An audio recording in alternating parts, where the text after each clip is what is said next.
Pensez un instant à votre salle de bain.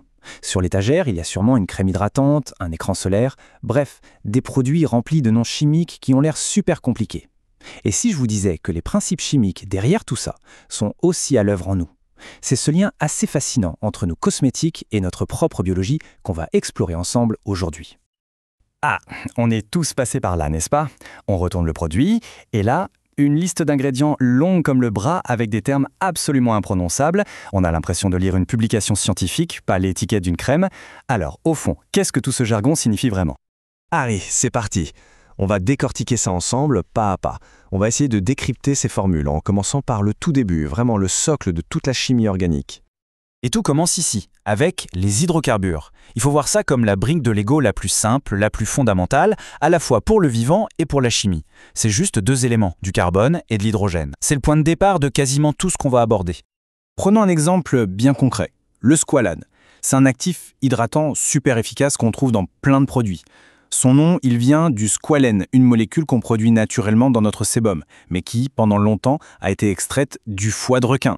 Heureusement, aujourd'hui, on utilise surtout le squalané, qui est une version modifiée, et ce, pour de très bonnes raisons. Alors, pourquoi on a modifié la molécule? Eh bien, c'est une simple question de stabilité. Imaginez le squalène comme une chaîne avec quelques maillons fragiles, ce qu'on appelle des doubles liaisons. Au contact de l'air, il réagit, il s'oxyde, bref, il n'est pas stable. Le squalane, lui, n'a que des liaisons simples, des maillons solides. C'est une chaîne saturée, qui ne bouge pas. Et ça, c'est juste parfait pour qu'il reste efficace dans un pot de crème pendant des mois. Ok, ça c'était pour l'hydratation. Mais ces grandes familles de molécules, ce sont aussi les véritables héros de nos crèmes solaires. Alors là, comment ça marche? Le mécanisme est assez génial, en fait. La molécule, c'est comme un minuscule garde du corps pour notre peau. Elle intercepte un rayon UV nocif et elle absorbe toute son énergie. Ça la met dans ce qu'on appelle un état excité, un peu comme si elle était survoltée. Et pour se calmer, elle va libérer cette énergie, mais en la transformant en chaleur, ce qui est totalement inoffensif. Une fois qu'elle est revenue à son état stable, elle est de nouveau prête à intercepter un autre rayon, et ça en boucle. Bon, maintenant qu'on a vu quelques applications très concrètes, prenons un peu de hauteur et regardons comment toutes ces molécules sont organisées en grandes familles. Pour faire simple, il y a deux grands styles d'architecture moléculaire. D'un côté, les aliphatiques, ce sont des chaînes de carbone qui peuvent être droites ou former des boucles, et de l'autre, les aromatiques, qui sont construits autour d'une structure en anneaux super stable, le fameux noyau benzénique. Par exemple, cette odeur si caractéristique de la lavande ou du pin, ça, c'est dû aux terpènes, qui sont des hydrocarbures aliphatiques. Et la raison pour laquelle une crème ne moisit pas au bout de 3 jours, eh bien, c'est souvent grâce aux parabènes, des hydrocarbures aromatiques qui sont de très très bons conservateurs.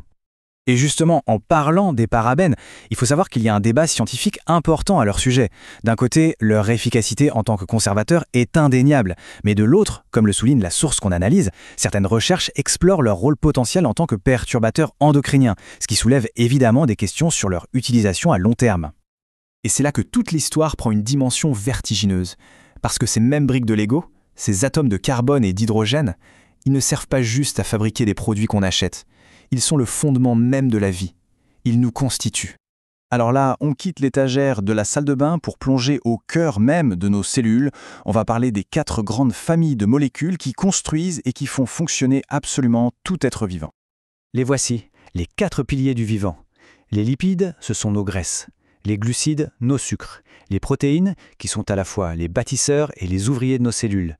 Et enfin, les acides nucléiques, comme l'ADN, qui sont les gardiens de toute l'information génétique. Les glucides et les lipides, c'est avant tout notre carburant.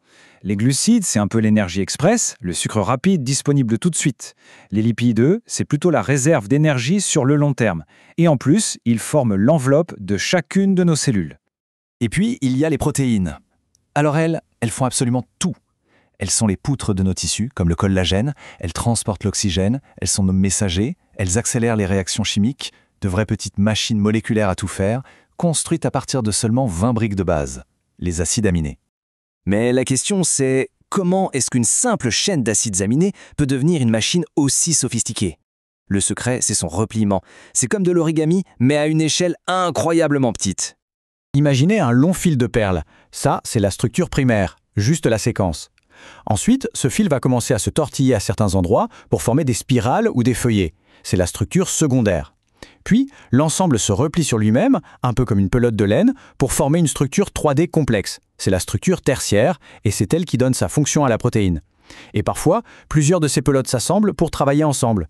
Ça, c'est le niveau quaternaire. Et pour finir, la molécule qui supervise absolument tout, l'ADN. C'est le grand livre de recettes du vivant. Toutes les instructions pour fabriquer chaque protéine, pour faire fonctionner chaque cellule, tout est écrit dans le code de cette incroyable double hélice. C'est le plan directeur de ce que nous sommes. Et voilà, la boucle est bouclée. Du squalane de notre crème hydratante à la double hélice au cœur de nos cellules, on voit que tout repose sur les mêmes lois fondamentales de la chimie du carbone. C'est à la fois d'une simplicité désarmante dans le principe et d'une complexité infinie dans les résultats. Et ça ouvre une question assez fascinante. Si la nature a pu construire la vie avec ces quelques règles, jusqu'où pourra-t-on aller en les maîtrisant ?